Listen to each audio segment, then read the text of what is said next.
اعوذ باللہ من الشیطان الرجیم بسم اللہ الرحمن الرحیم اللہم صلی علی سیدنا محمد وعلی آل سیدنا محمد واصحاب سیدنا محمد وبارک وسلم۔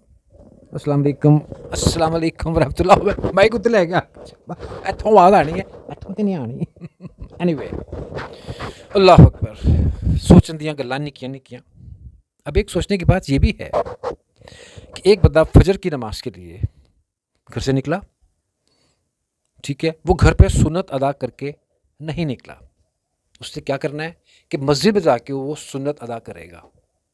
اور جب وہ بندہ مسجد میں پہنچ گیا بندہ مسجد، ٹھیک ہے، اب مسجد میں جب وہ بندہ پہنچا تو اس نے دیکھا کہ جناب نماز تو شروع ہو چکی ہے، قاری صاحب ماشاءاللہ پہلی رکعت پڑھ رہے ہیں۔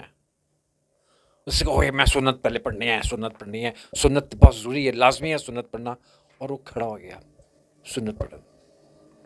اب اس نے کیا کیا، سنتیں پڑھی، دیکھ کس طرح چکڑ بٹ، 2 سنتیں جو کہ زیادہ سے زیادہ 3 منٹ لیتی ہیں، اس نے کوشش کی کہ 1 منٹ کے اندر اندر پڑھا دی جائے، رائٹ؟ اللہ اکبر۔ سنت پڑھ کے فارغ ہوا بندہ تو امام صاحب ماشاءاللہ رکوع میں جا چکے تھے، اس نے فٹافٹ جوائن کر دیا اس کو، اینڈ باقی سو اینڈ سو پڑھ لی۔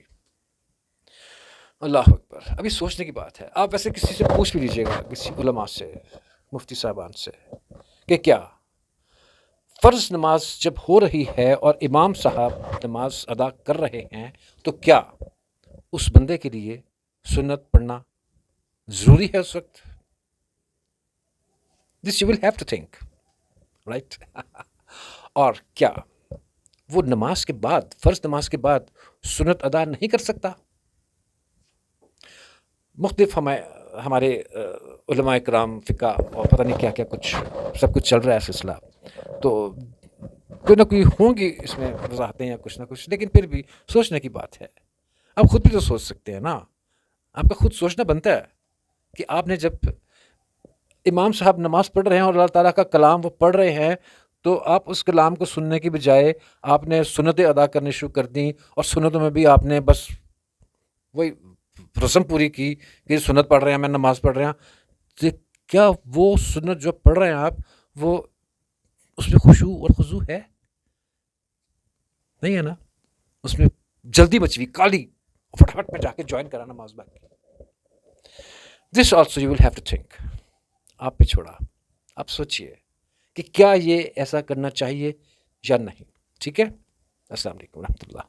آج ذرا کیمرہ تھوڑا جا کھڑکھڑا آ گیا، دل دا نور چھا گیا۔